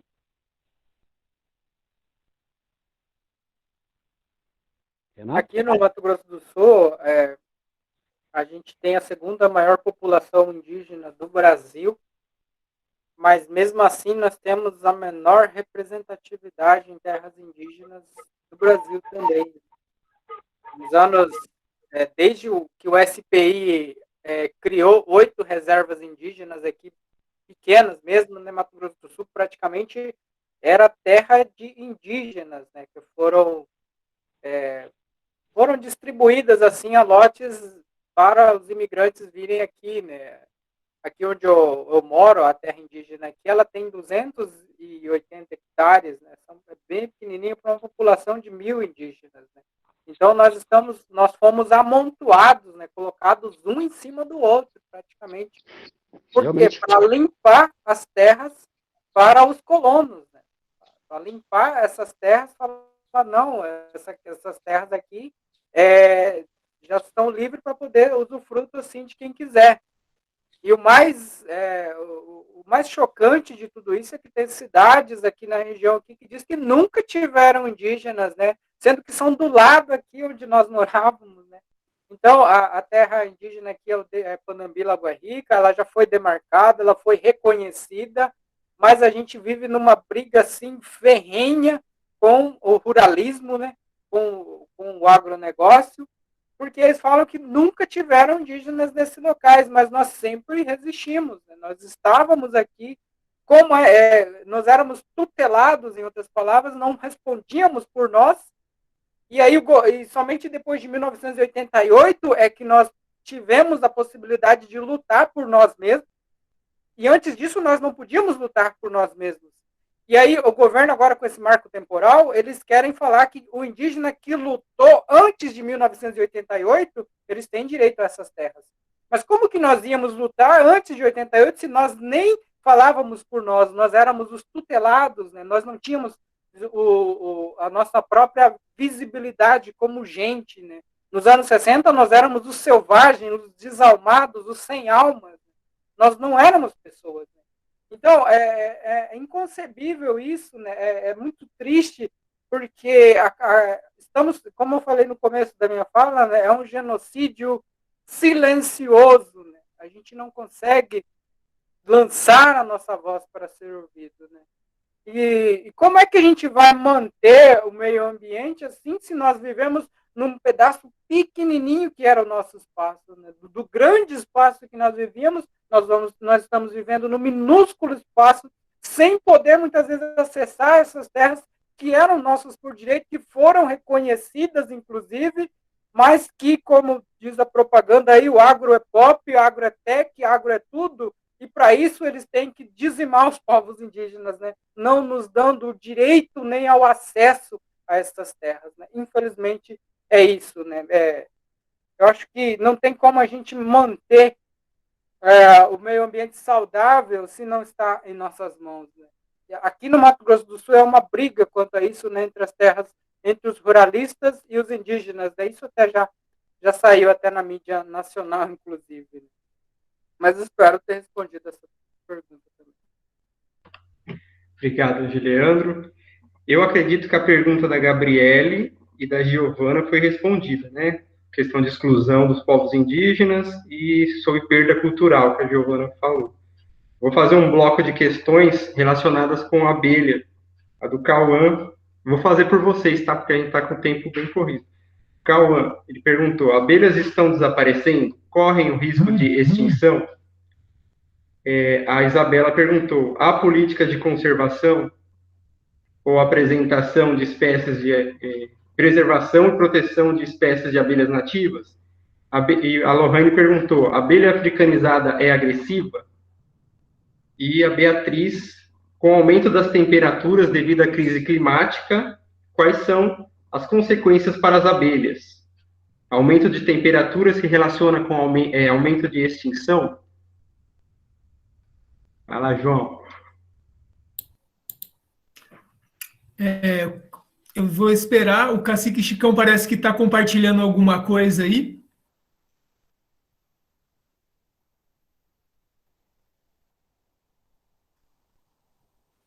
Não, João, pode continuar, João. Ah, beleza, que você compartilhou sua tela, Cacique. Ah, tá. Desculpa, tô mexendo aqui. Beleza. Ah, ok, beleza. Bom, vamos ver se eu lembro de todas. Sim, as abelhas correm o risco de extinção. A gente está vendo muita notícia de abelhas que estão morrendo, né? A gente vê aquelas pessoas que criam abelha.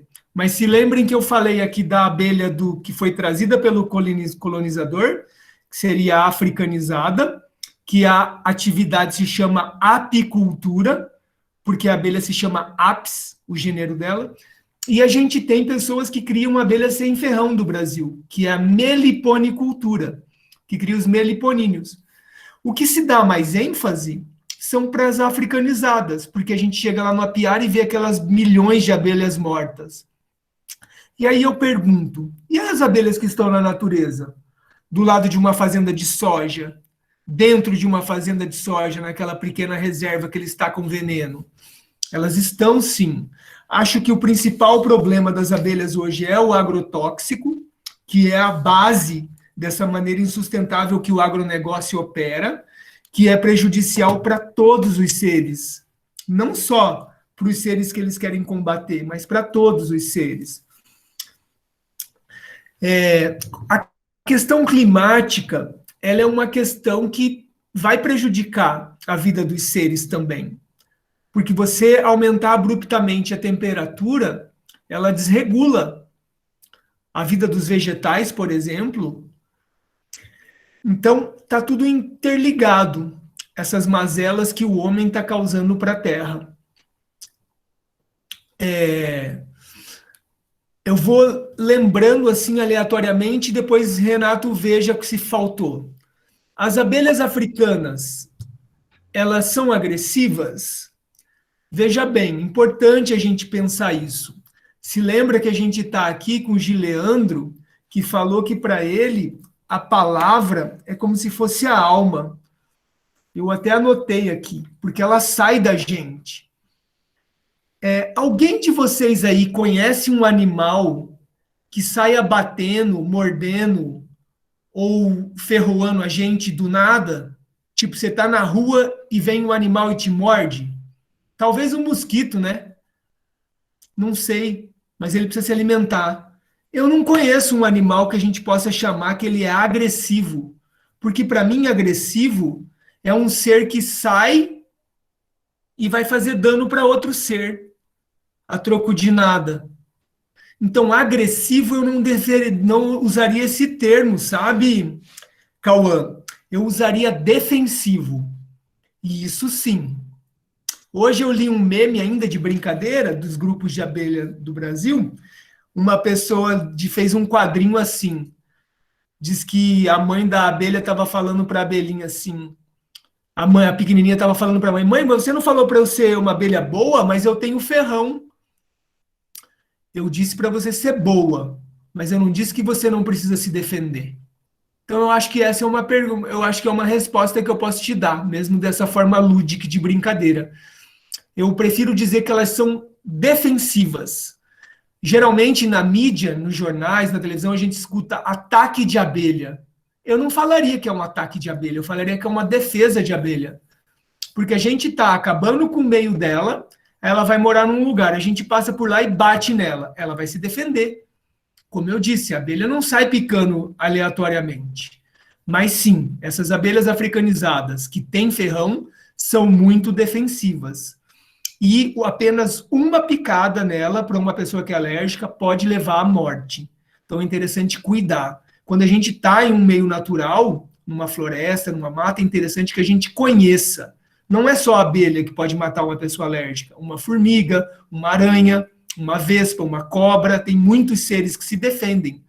Mas eu acho que se a gente fosse falar, Cauã, quem é agressivo hoje em dia é o ser humano. Me lembra de mais alguma aí, Renato, por favor. Perguntaram aqui se há política de conservação ou proteção de espécies de abelha. Legal. A gente tem muito pouca regulamentação sobre a criação de abelhas no Brasil. Existe hoje uma resolução do CONAMA, do ano de 2020, ela ficou desde 2004 no ar, tentando organizar como uma pessoa poderia criar abelhas sem ferrão no Brasil. E é importante essa pergunta, porque esses seres elas já moram na nossa casa. A gente tem visitas diárias desses seres. Se você olhar para um muro que não tem reboco, muito provável que tenha uma abelhinha sem ferrão morando ali. Muitos buracos das nossas casas, das nossas árvores, vão abrigar abelhas solitárias. Então, é um animal silvestre que habita nossas casas. Hoje, muitas pessoas, tendo conhecimento, já estão cuidando, mas como Janice aqui falou muito bem, em várias respostas dela aqui no chat, o governo que a gente vem vivendo, ele não está cuidando nem dos nós humanos. Imagina das abelhas, das formigas, dos outros seres. Então, assim, hoje a gente está vivendo um triste momento de pouco cuidado com a biodiversidade. Algumas pessoas estão chamando o momento que a gente vive que essas pessoas são ecocidas. É uma política do capitalismo financiarizado que exporta produtos a troco de capital. E vamos lembrar, quando a gente exporta uma soja, a gente está exportando água. A gente está contaminando nossos lençóis freáticos. Tem mais alguma, Renato? Eu tinha visto que essa aula acabaria às 15 horas. Eu tenho um compromisso agora às 15h20. Veja se tem mais alguma para mim aí. E eu já faço minhas considerações finais, agradecendo muito. Fiquei muito feliz de ver essa criança terena aí que Chicão trouxe para nós. Isso me fortalece muito o meu coração. Então, eu já fiz todas as endereçadas para você, já fiz um bloco só. Estou só querendo ver com a professora Ticiane se a gente continua. Eu queria solicitar, por favor, que vocês liguem as câmeras, né, de Leandro, Chicão, se possível, para eu tirar um print da tela, para que a gente possa colocar no nosso site, por favor, já que o João vai sair. E, assim, deixo à vontade, né, sei que vocês têm os compromissos de vocês. De fato, a aula se encerrou, né, às 16, mas são muitas perguntas e muita expectativa aqui dos alunos, então, se possível, vocês encerrarem as perguntas, mas eu acredito que vocês contemplaram tudo, né, que foi necessário e deixa esse gostinho, né, de querer sempre mais. Então, a professora Janice, se quiser ligar... Olha, eu não liguei a câmera, como pode isso? Calma lá, gente. Vamos lá, Janice, rapidinho para a gente liberar o João. Aí, legal. Muito obrigada. E agora, eu não sei, Renato, Chicão, Gileandro, o João vai encerrar, né, se despedir. Obrigada, já printei aqui.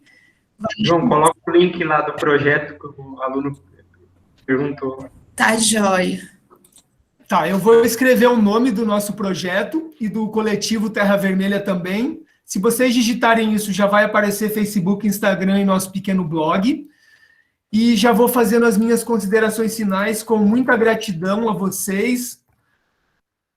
Fiquei muito feliz de conhecer, mesmo que virtualmente, vocês. Chicão, de Leandro, espero que um dia eu possa ser recebido aí por vocês e que vocês vierem também, visitarem Campo Grande, a minha casa está de portas abertas para vocês. Eu sou um aliado de vocês desde que eu conheci a luta e as causas indígenas. Eu tive a oportunidade em 2012 de ficar um mês no Xingu, em 2012, fotografando o trabalho de abelhas de um amigo que dava consultoria para o ISA, para o Instituto Socioambiental. Acompanho a luta de vocês, sou um militante, aliado, contem com a gente aqui em Campo Grande. Agradeço o Renato, professora Tiziana, e vou fazer um apelo também às pessoas que estão aqui. Conheçam, experimentem, não aceitem o que vocês leem, o que vocês veem por aí sem experimentar. Conheçam os seres, dê chance para que eles vivam. A abelha é um ser que está classificado como inseto. Geralmente a gente não tem muita proximidade com o inseto. E a minha última frase de hoje, eu aprendi muito no convívio com o povo indígena. Pacifique seu coração, que o mundo inteiro pacifica. Um forte abraço, agradeço. Realmente eu tenho um compromisso agora que eu preciso sair e quero seguir com vocês aí pelas redes. Depois, Renato me dá o contato de Chicão e de Gileandro, e Tiziana, me coloco a seu dispor também com a nossa ação de educação ambiental. Cuidemos, gratidão. Foi um prazer, João. Obrigado, João, obrigado, tá? Bom, Obrigada. permitindo aí, tá? João, um abraço, tá? Eu sou da terra indígena Limão Verde, meus pais, tá? Próximo de Aquidauana, lá. Verdade, foi a primeira aldeia dos Terena que a gente deu uma ação de educação ambiental no colégio de Laco, em Chameia. Foi lá na Limão Verde. É uma aldeia maravilhosa de roça, né?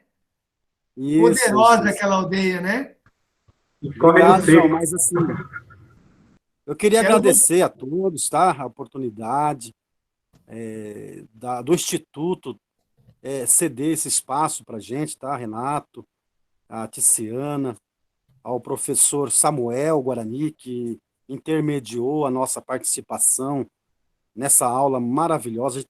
Eu costumo dizer que a gente está sempre aprendendo também, né? Aprendendo, tentando passar um pouco da nossa cultura, como eu trouxe o cântico do povo Terena, né? Então, é interessante que as universidades, que as escolas, que os institutos chame as lideranças indígenas para participar, para ser o protagonista da própria cultura nossa, né? Então, fico agradecido.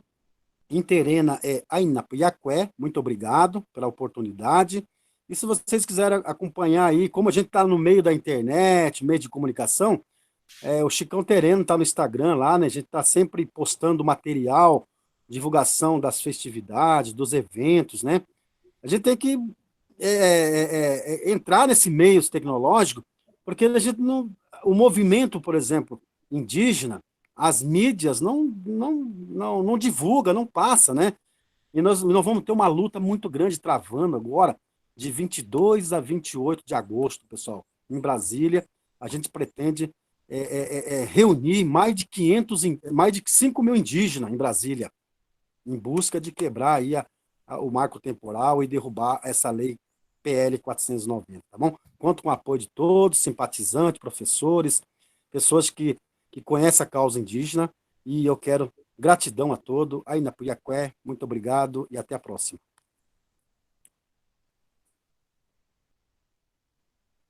Também me despeço de vocês, agradecendo a oportunidade, né, de VT. Aí lá. Espero que eu tenha contribuído em alguma coisa, né, pelo menos nas minhas falas. Eu procurei ser o mais claro possível, né? E me sinto honrado de estar participando aqui com vocês, tá? Uma turma de ensino médio, né? Acho que é importante, como o Cacique falou, a gente levar essa discussão, principalmente para quem daqui a algum tempo vai ser os protagonistas, né, da nossa sociedade, que são os estudantes de agora. Muito obrigado, agradeço a oportunidade, e assim que possível a gente vai estar se encontrando realmente, né? João, Chicão, Renato, né? Tiziana, um abraço a todos vocês. Obrigado. Professor, eu anotei a pergunta de todos os alunos, as perguntas que ficaram sem responder. Eu vou endereçar aos colegas, e aí eles mandam para mim, eu repasso para você, você repassa para os alunos, pode ser? Senão não vai ficar a tarde toda. Sim, não, com certeza. Acredito que também na fala de todos, né, em todos os momentos, já tenham contemplado. Ficou um gostinho, né, de quero mais e espero contar com vocês, pelo menos para a gente fazer um encontro por ano, quem sabe em Caraguatatuba, em um evento maior para a comunidade inteira, para o campus todo. Já conversei com outros professores depois da nossa aula de ontem. Então, assim, quero estreitar aí o relacionamento com vocês para que a gente possa fazer muita coisa juntos, tá, gente? Então, assim, a honra é nossa, como eu falei ontem, me emocionei, me emociono de novo, que a honra é nossa de recebê-los aqui e quão rico, quão grande tudo que a gente ouviu de vocês e aprendeu com vocês nas aulas de hoje, e com certeza, uma palavra que os alunos de ontem, acredito que os de hoje também, deixaram em relação a essa aula foi que eles ficaram impactados e maravilhados. Foi o que mais os alunos reproduziram ontem depois da nossa conversa, e acredito que hoje não vai ser diferente. Muito, muito obrigada mesmo. A Janice também acredito que queira falar alguma coisa, o professor Mauro, e eu estou preocupada só com o João, que está aqui ainda. João, se você quiser sair, né, fica à vontade, tá bom, meu querido? Até mais. Até breve, pessoal. Eu só queria agradecer também, foi um prazer conhecer todo mundo, e muito obrigada. Não desistam, quer dizer, não desistamos, né, que a briga não é só de vocês, é nossa também, eu me coloco. Então, não vamos desistir, vamos resistir. Boa sorte na luta aí para todos nós.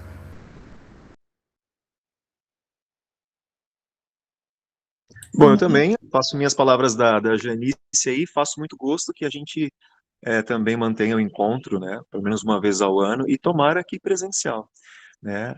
Eu tenho muito, muito apreço pela cultura e utilizo bastante os elementos nas aulas de arte que ministro, e quero continuar aprendendo mais e mantendo contato. Então, contem comigo aí, obrigado por todo esse tempo que dispensaram em nosso favor. Gratidão. Obrigado a todos, então, os palestrantes, Cão, Leandro, João, e a todos os alunos, professores que estiveram presentes. Até uma próxima. Muita felicidade que a gente tem de falar com vocês. Obrigado. Valeu, professora. Obrigada, Renato. Muito obrigada. Até mais. Tchau, tchau, gente. Até. Muito obrigada.